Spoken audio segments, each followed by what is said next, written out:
culture of the basketball has changed. I don't want to rant on this because some of you don't care about basketball, but guys like Steph Curry have changed the game. They just shoot threes from way deep, like impossible shots, and they're really good, so they hit them.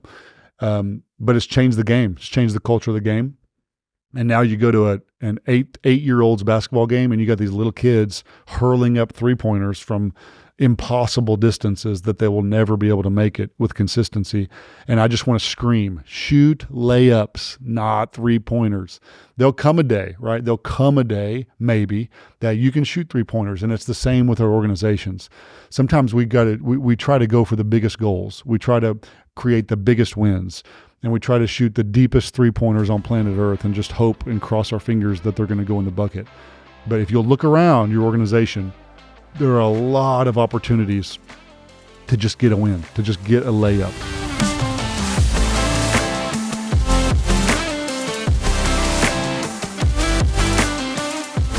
Hey, what's up, ReLeader fam? Welcome back to another episode of the ReLeader podcast, where we talk about how to fix things that we broke, maybe some things that we didn't break, but we're leaders. And for us, those of us that are ReLeaders, we've taken over organizations we didn't start. We've taken over staff we didn't hire. We've taken over core values we didn't plant, we didn't start, we didn't name. And so I'm excited to bring another episode to you. I pray that this content is helpful to you. My goal is to give you practical stuff, relative stuff that relates to you right where you're at. And so if it's a help to you, will you help me share it? Share it to your friends. ReLeaders know ReLeaders.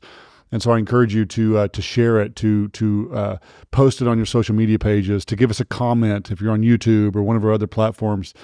Subscribe and follow and share and comment, all the things, right? It helps us spread the word. So thank you so much for being a part of this community. If you haven't already done so, be sure and go to ReLeader.co, ReLeader.co. There you'll find tons of content. I produce content every single week. It's a free subscription. You can pay a minimal monthly fee if you wish to get even more content. But that is really a place where ReLeaders come together. That's our community. You can meet other ReLeaders, comment, share, other things like that. So I had a book come out this year too called ReLeader, How to Fix What You Didn't Break. You can find that wherever books are sold. So let's get right into it today. Today I want to talk to you on a subject that I think all ReLeaders can relate with. There comes a point in our ReLeaders journey that we struggle with this thought, right? We struggle with the thought of, can I do this? We come into seasons. It's either a season or when you first step into your leadership role. We may not ever say this, we may not ever say it out loud, but if we're being honest with ourselves in our heart of hearts, we're asking ourselves the questions, can I do this? Somebody came and did this before me. And maybe there were some mistakes that were done, but at some point, somebody did a pretty good job of launching something and starting something, and we have these doubts. And really, what we're really concerned about is, what do people think? Everyone is looking at us. These are moments when we step into ReLeading. You are at the forefront. Every single person is looking at you, and not only are they looking at you, they're comparing you to your predecessor, right? So everybody's looking at you saying, can he or she do this? Do they have what it takes to lead this organization to the next level? So first, before I get into the meat of what I want to talk about today, I want to first say that you are accepted to do this position, right? I'm going to get into some things that might feel like they're performance-based. And before I ever get into what I want to talk to you about today, I want to first establish that we do not lead as orphans. We are sons and daughters. In my context as a believer, I am a son of God. I am a child of God, and I lead from that place, not from a place of performance. Okay, so I want to be sure and articulate that. We're not trying to earn God's love. We're not trying to earn the approval of man, but we do want to succeed. Right? We want to be successful. So what does that look like? What does it look like to be successful? This is what I want to talk about. So those of you that know me, those of you that don't know me, I played basketball. I'm 6'7". I sure hope I did. I didn't waste my height. So I played all through high school. I played 4 years of college basketball. And there's a couple of different types of basketball players, or really any sport. There are those who talk trash, and there are those who don't. I really wasn't much of a trash talker. Now, if somebody really good under my skin, I might talk a little trash, talk a little smack. But I was far more the guy that liked to let the scoreboard do the talking, okay? So I don't want to talk trash. I want you to look at the scoreboard or look at the stat sheet. I'm going to prove my worth on the court, not by my mouth, but by my skill. And I love this thought. And I was never a trash talker. And there's in the context of basketball, there's a lot of ways to score a basket. All right. You can have lots of different styles. You can have a Steph Curry to a Michael Jordan to a LeBron James to a Tim Duncan, a lot of different styles of basketball. And for those of you that don't watch basketball, stay with me, please. Don't check out. But my point is that at the end of the day, we have to see what the score is, but there's a lot of different ways to score. At the end of the day, the goal is to put a little round ball through a little round hoop, and that creates a score. So the first thing I want to talk about is we have two choices, okay? When you step into leadership, what people are wanting to know is, can you score, okay? Can you put the ball in the hole? Can you put points on the board? And that's really what everybody is looking at you saying, can they do it? Do they have the chops for it? And we're either going to talk about it or we're going to do it. All right. We're either going to talk about what we want to do or we're going to let the scoreboard do the talking. And I want to talk to you about this concept today. So the first thing I want to talk to you about, and again, remember, we're not doing this out of performance, but it's really important. Number one, I want you to remember that scoreboards matter. Okay. Scoreboards matter. I want to be careful. Again, we're not promoting a performance-based culture, but with the right heart and with the right perspective, we're saying scoreboards matter. My son plays basketball. He's currently in the 8th grade, and every single game, many times that's me, I get to volunteer to run the scoreboard, right? So I'm running the clock and the board, and my job is every time somebody puts the ball through the hole, I push a button that lets everybody in the arena know what the score is. And every time they score a basket, I need to put it on the scoreboard. And inevitably, when I do it too, at some point during the game, I'm going to forget, right? I'm going to mess up. I'm going to give it 2 points when it should have been 3. And the crowd quickly lets me know, okay? The crowd is very quick to yell at me. There's a score there. You put the wrong thing up. Why? Because the scoreboard matters. After all, what's the point of putting the ball through the hoop if it never hits the scoreboard, okay? Because everybody wants to see the score. They want to know, are we winning? Are we winning? And I hope you're getting a little ahead of me. So in basketball, in all sports, we've seen momentum shifts, right? And again, I hope I'm not losing the people that aren't sports fans, but I'm using this as an analogy today. There are massive momentum shifts. So in basketball, they can go on a 10-0 scoring run, or in football or soccer or whatever your sport of choice is. There are moments of momentum when everything shifts, everything changes. And I would present to you that the reason that the crowd and those watching on TV know that there's momentum is because of the scoreboard. The scoreboard's critical. Without knowing what the score is, no one knows how to cheer. They don't know when to cheer. They don't know what to cheer for.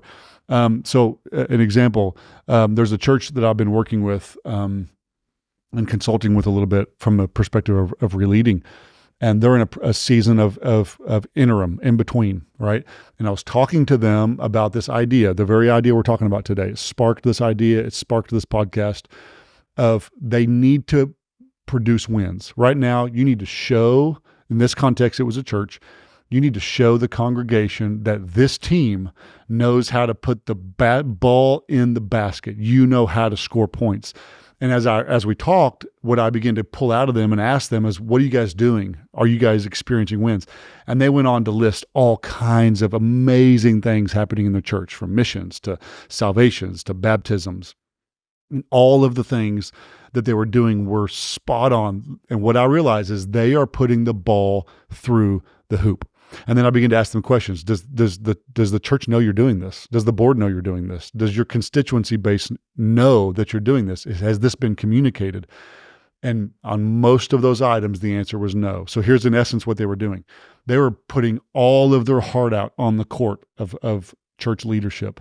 They were literally winning the game. They were putting the ball in the basket, but there was no scoreboard to show what they were doing.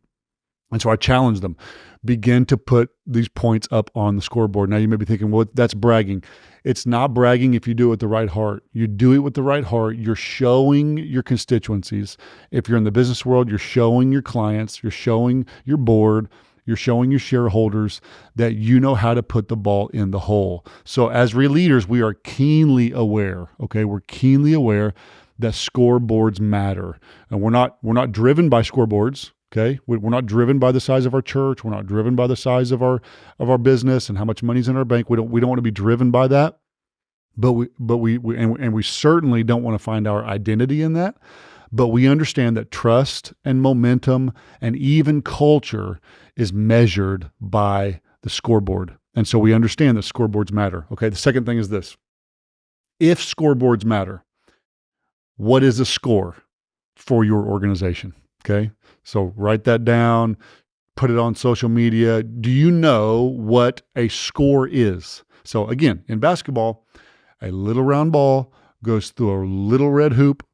And when that happens, it is a score, right? So in your organization, in your department, in your industry, what is a bucket? What is a score? Why? Because your organization needs to know when to cheer. Okay. And it's got to be put up on a scoreboard. When somebody puts the ball through the hoop and it goes up on the scoreboard, the crowd knows when to respond. Okay. So when I became the lead pastor at Victory Church, my predecessor, his name was Mark Crow, great man, still is a great man, made a mistake and in his life. And I ended up becoming the successor of this church. And he was ridiculously talented, right? He knew how to put the ball in the hole. All right. He was funny. He was incredibly gifted. He was captivating with a microphone in his hand. I used to kid that he could tell the story of Mary Had a Little Lamb and 100 people would give their life to Jesus. He just had such a gift, and he still does, such an anointing, just a great guy. And when I came in as the next lead pastor, I was like, I can't be him. I don't know how to be him. Right. So it's the guy who's going to follow LeBron James, right? Who's going to follow Michael Jordan. It feels like you're coming in and I don't know how to put the ball in the hole the same way my predecessor did. And this is what I want you to hear from me. You don't need to, okay? You don't need to. You need to put the ball in the hole in your own style, in your own form, with your own shooting shot, with your own jump shot, with your own style. And I didn't need to reduplicate who Mark Crow was. I needed to step in on the court of life or on the court of ministry in my context and just begin to put the ball in the hole in the way that I know how. But I have to know what a win is. I have to know what a win is. So do we know when we score? So one of the things we did early on, it wasn't my idea, it was somebody on my team, and it was brilliant. Early on, when I was early on in my leadership, I knew in church world that guess what? We all knew what one win was salvations, right? If there's salvations in church, that's a W, that's a win. And we were having them. We were having lots of them, but we weren't communicating that, right? We weren't celebrating that. And you don't know what to celebrate unless you know what a win is or what a score is.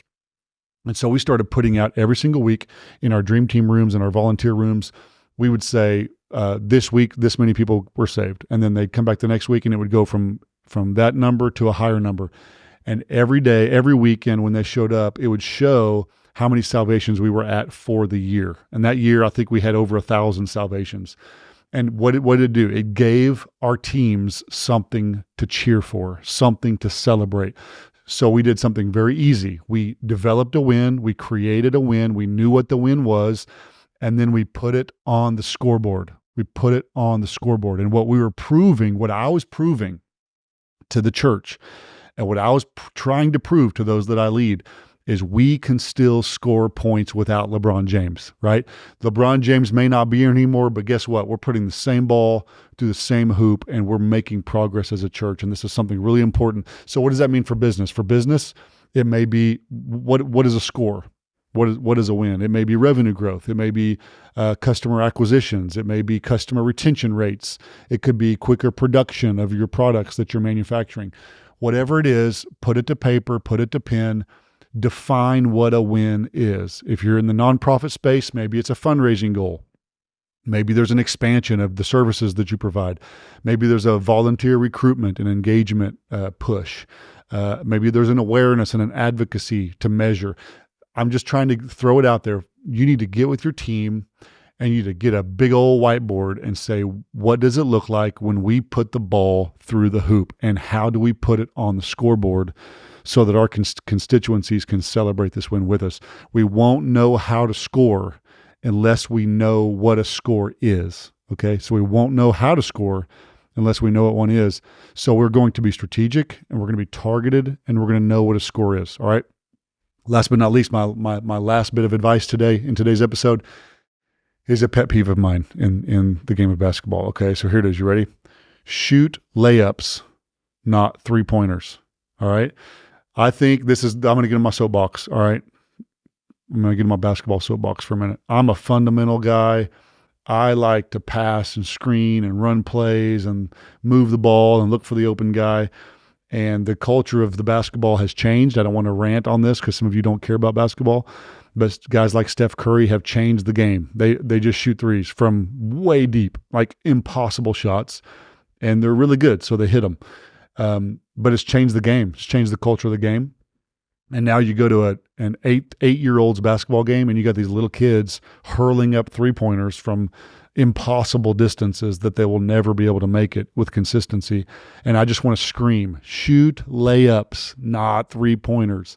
There'll come a day, right? There'll come a day, maybe, that you can shoot 3-pointers. And it's the same with our organizations. Sometimes we try to go for the biggest goals. We try to create the biggest wins.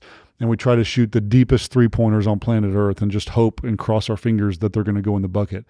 But if you'll look around your organization, there are a lot of opportunities to just get a win, to just get a layup, to just get a real quick, low-hanging fruit. So in the process, while you're working with your teams, okay, while you are determining what a score is for you, what does it look like when we score? When you're talking about how do we make sure it's on the scoreboard? How do we make sure everybody sees that we're scoring as the leaders of this organization? Be quick to also bring into the same conversation, what are some layups, okay? There may be some 3-pointers that you're going to shoot, and it's going to take you 3 to 6 months to a year to really strategize and know how to shoot for those 3-pointers, but there are layups all around you. Here's my challenge. Just put some points on the board, okay? It may not be a 3-pointer. It may not be a half-court shot. Shoot a layup, put points on the board, okay? So if you're in the church world, maybe it's your staff. Okay, this week we have a goal, and every staff member is going to call 20 people in our church and pray with them. You're like, well, that's not a big deal. No, it's not. It's a layup.